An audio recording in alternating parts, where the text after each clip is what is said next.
Hello students, teachers, parents, history nerds. Hello everybody, and welcome to Nutshelled History, where we lay out the facts, the good, the bad, and the ugly. We continue with our Early America series by looking at conflict with Native Americans. Check the description down below for a fill-in-the-blanks worksheet that goes along with this video.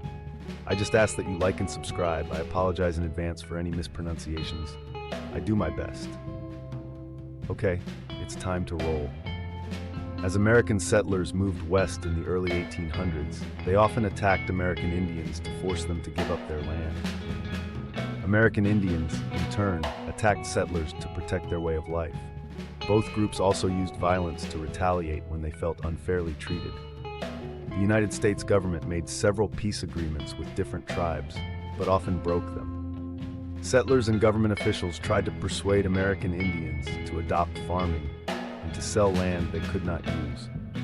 But few American Indians were interested in giving up their land and their way of life. Georgia passed laws to take land from the native peoples. The U.S. Supreme Court declared these laws unconstitutional in the case Worcester v. Georgia, but President Jackson ignored the rulings. He used the U.S. Army to help Georgia take land from American Indians.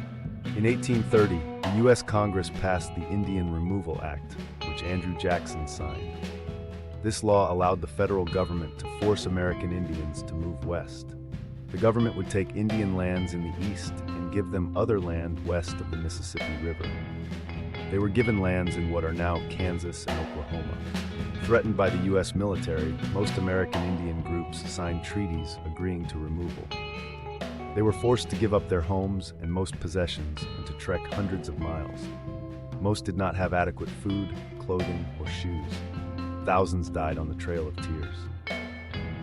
Okay, it's time for a quick recap. In the 1800s, American settlers and Native Americans had a rather violent back and forth over land, with settlers thinking, "This looks like a nice place for a farm," and Native Americans replying, "Actually, this is our home." The U.S. government occasionally played peacemaker, but usually broke its promises like a bad roommate. Georgia took things up a notch by passing laws to snatch native land, and when the Supreme Court said, "You can't do that," President Jackson basically said, "Watch me." The Indian Removal Act of 1830 sealed the deal, forcing Native Americans westward on the tragic journey, now named the Trail of Tears, where many lost their lives. There you have it, folks. That is conflict with Native Americans nutshelled. Thanks for stopping by Nutshelled History. I am sorry that this was not an uplifting topic, but we do have to talk about the ugly too. Don't forget to hit those like and subscribe buttons for me. See y'all next time on Nutshelled History.